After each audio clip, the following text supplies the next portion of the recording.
Mike, it's really good to see you. And I know that you always bring something good to share. Thanks, Jenny. So today we're going to talk about spiritual growth. Right. Mike, what was your family life like growing up? Well, I was born at the end of the war, and my dad was still in the Air Force. So I was 6 months before I saw dad, and I was surrounded by ladies: my mum, my grandmother, my great aunt, and a lovely lady from Switzerland up the road. So I was spoilt from the day I was born. And then dad came home, and we had good fellowship with all our life together. He was a Christian. So I was okay. I was blessed. I can't grumble, can I? Went from there to this was in Ashburton in Devon, where I was born. I was born in East Street next to the Golden Lion, which was the HQ of the Raving Loony Party. So don't expect too much wisdom, but I'll try. Yeah, we moved to Cornwall. Where dad was from Mevagissey, and he's a builder. So he went back to Cornwall to be with his brother-in-law to start a business and run this building company. I had bad health from very early on, and my brother died when he was 8 months old. I was three. It rocked my mother so much that she never recovered from it, having been an active horse rider, girl guide leader, singer, everything. I didn't know my mum because she was always worried up and about me dying, I think. And I was always ill. So poor old mum. And we got on with it. I don't know how I got through school. I didn't like school, but I did get through school. And obviously, I went on from there. God took me to Lee Abbey on the community, where I was really happy. And I met some great people in Exeter, Charismatic Fellowship. Saved when I was, 23. But I think God gave me a touch when I was 8 in the Sunday school. It was a wonderful day when the sun was shining brightly, and I felt blessed. I didn't know why. I never know what God did, but I was really, really blessed, and it stayed with me always. And I was born again, definitely from Rev 3:20. Um, Behold, I stand at the door. Not when I was 23 and filled with the Spirit. Everything happened about then. On we go. I was a student, got a degree in education. I hated school, but I became a teacher, which is crazy. But I love children, and thankfully, some got saved while I was teaching, and some rang me up later when they were adults and said, I've just become a Christian. So I think God must have put me there despite hating school as a kid and missing tons of it through being ill. And that's me, really. Stayed Yes. teaching. Had a hard time at the end of teaching. I met some hard cases that didn't like me, and there was a war zone, so I left teaching a bit early. Mm. Became a driving instructor. People got Ah, saved, and then I went to work with Don, as you know, yes, Don driving Don Double. around. Yeah, for 12 years I drove him around the country, saw a miracle or two, and yeah, God's been good, led me on Yes. through all this. So that's me. Yes, because Don Double was an evangelist and you used to drive him, didn't you? So, Yeah, yeah. yeah. Mike, I just have to ask you, going back to what you said earlier, it must have been very tough for you, as well as your mum, losing your brother. That must have also had an impact on you as well. So, looking back, do you feel God was with you? Do you feel he was with you and helped you? Well, I do really, because although I was definitely held back by health and sadness, Yeah. um, lots of things really, but I felt God kept me because I had godly parents. They prayed, and I also had a lot of godly contacts with the older Christians that supported me. And I think I learned from them. It rubbed off on me to stay with the Lord and really move with him. I can honestly say I've never not believed in God. I've always been a believer. I didn't have to work at it. I was on a building site between jobs, and 5 or 6 boys came on the building site from Borstal. They were naughty boys, Yeah. and I was there in my old clothes working on the building site, and I sort of felt like one of them. They felt like one with me, and they said, "Come down to our cottage and teach us the Bible," which shook me rigid. I thought, I don't believe this. So I did. Mm. I never know what happened to them, but God did very strange things at times, and I felt God was always in my life Yeah. and in evangelism, really, because the lady that led me to the Lord was a very, very strong evangelist. She was 70. She was in Egypt as a missionary, Dr. Adams, and she was an evangelist. And that's how I saw to be a Christian. Share your faith. Absolutely. Go and preach the gospel to all nations, but share your faith where you can, when you can, whenever you can. And that's a good thing to do, Mike. And I can see by what you're saying, the Lord has had his hand on you. What Yeah. does it mean to live a Christ-centered life, do you think? Well, I think it really is the fact that Christ-centered life is because you have rubbed shoulders with Christians and you've learnt from them. They've been encouragers, they've been cosseting, like we as parents are shepherds over our children, as it says in, was it Deuteronomy 6? Talk to them on the road, talk to them when you're going to bed, everywhere. Talk to your children about the Lord and the law. And I think my parents did that. So I've been supported, a godly fellowship. But I thought if Jesus says, and he did, you're my friends, I don't call you servants, I call you friends, then be friendly and talk to him. So really fellowshipping with the Lord is talking to him, do it a lot, stay in the spirit all day. And when you meet with other Christians, share your faith if you can, support them as they support you, and on we go.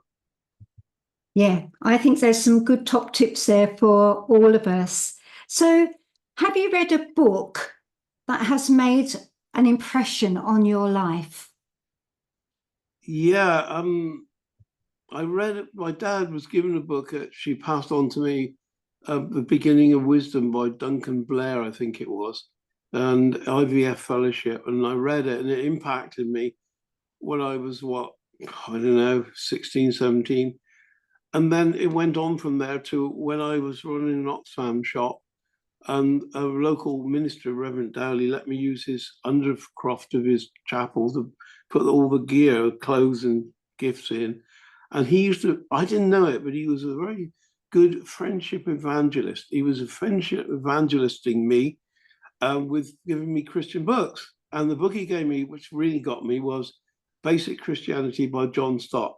And I remember I lay on the carpet in our front room in the summer reading page 132. If you want to give your heart to Jesus, pray these prayers. And I did. And I remember it was really Basic Christianity, John Stott, that really nailed where I was and the people that led me to faith as well, and examples of them. So that was the book, Basic Christianity, still in print, I think, or you can get them on the internet, on eBay.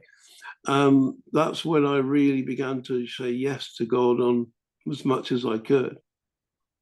You even remember the page number. Yeah, I can. Yeah, I can remember the page number 132. But I got versions to give away, and it was different pages. So don't trust me on the 132. It could be 120 now.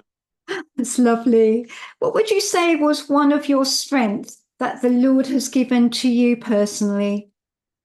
Well, as I say, I've been thankfully involved with evangelists a lot. Mm. And the minister that led me to the Lord, Reverend, Dr. Adams, who was an evangelist and she was a missionary, she was an absolute out and out evangelist. And I think I thought that's what you do. And so I always felt that was the way I was called to be, because as a baby, apparently I used to always reach out the pram to everyone passing me. I wouldn't let anyone pass me. So I guess God gave me that one to talk to people. And when I became a Christian, I always felt if you get a chance to talk about Jesus, do it. Yeah, I can see that you've got actually a big heart for people and a heart for evangelism just by the way that you're sharing stuff with us today. So, can you paint a picture of how God has changed you personally, Mike? Well, being ill all my childhood and not taking part in sport and things like I'd like to, I don't think I had a lot of confidence. I didn't have a good self-image. I certainly wasn't the go-getter alpha male or anything like that. And I think what God gave me was awareness of the fact that he loved me. I was a person he knew well, and my confidence came up when I realized I was in the center of his life, even though I wasn't always in the center of his will for what I did, I was in him, and I knew he was always there. I knew he loved me. I didn't talk about it. I just knew it. You know, you're the same, and so my courage and confidence has only grown, and obviously mixing with people that were like that, and also Don Double, who was fearless preacher around the world. I suppose that must have impacted me as well. So I'm more confident. I'm not saying I'm going to preach at Royal Albert Hall or anywhere, but I'm a one-to-one person really, and it's usually outside the church where I find most of the contact, giving out gospels and things like that. Yeah, that's great how the Lord has been using you in that way, because Yeah. we all have different gifts, don't we? And the Lord uses and puts those gifts to use. And it's good that you're using that gift for the Lord, because if you don't use it, you know what they say, you lose it. So Yeah. it's fantastic to see how God is using you in evangelism. Now, can you briefly, to finish with, Mike, tell me about maybe a very difficult situation and how the Lord has got you through it with his Yeah, help? I've got some serious ones, and some lightweight ones. When I was 14, I remember kneeling at my bed and saying, "Only God can help me now." And I was really distraught. And, I don't even know what it was. Mm. I guess he must have answered this terrible prayer that was when I was 14. I don't know what it was. It was awful. It really worried me up stupid. So whatever it was, he did deliver me from it. So that was a bit of a weird one, but it was what happened. Again, a funny one, not so long ago, 5 or 6 years ago, I was always in shooting clubs, rifle shooting, pistol shooting, targets, that is. And I was shooting my rifle, the back garden air rifle. It was quite safe. I had a bullet trap. I knew what I was doing. And my next door neighbor, who used to be Jill's headmaster mistress, she shouted at me something about what I was doing was dangerous and all this. And we'd had a few moments with her. She was still a headmistress over the garden fence. And I thought, I'll blow this. I know what I'm doing. I was really quite annoyed, actually. So I turned around to go and tell her I knew it all and I was very clever, very safe and all that stuff. And as I turned to walk 15 yards, my dad's voice came to me, because he used to take me for walks on Sunday after Mm. tell me the gospel and got Bible stories and everything. And the voice came to me, "A soft answer turneth away wrath." I must have heard that 5 times before I got to the fence. By the time I got to the fence, they said, "Oh, hello, Frida. How are you?" And she said, "Oh, I'm fine. Oh, life's too short to argue." And it was all over. So the soft answer worked and the wrath was turned away. So an old fashioned quote, but it worked a few years ago. Many, many times various things happen, breakdowns. I've always seemed to break down on a good place on the road, get help, and get out of it. So I used to carry tools and bits and pieces, and I managed to mend my car a few times, but I also got okay on the road. So that's another thing, answers of prayer as well. Yeah, isn't it great that time when you felt distraught at the age of 14, Yeah, that you called out to the Lord? yeah, I did. Yeah, And I was thinking about David, the psalmist in the Bible, when he called out to the Lord and yeah. God helped him, because he knew that God was his only help. There was no one else. And Mm. it's lovely to see that the Lord helped you. And like you say about the rough, the soft answer, it diffuses, doesn't it, when Oh, you feel all yeah, het up, yeah. and so that is wonderful. And then it seems like when you broke down in the car or something, how God intervened. And I think it's lovely that you can reflect on situations, because we do get our highs and our lows. And it's good that you can reflect on those situations and see Mm. what God has done for you. Well, that's Mike, thank you my for this pleasure. interview, Thank and you. keep Thank evangelizing. You're doing a wonderful job for the Lord. Thank you, Mike. God bless. God bless. Bye. Bye, Jeannie.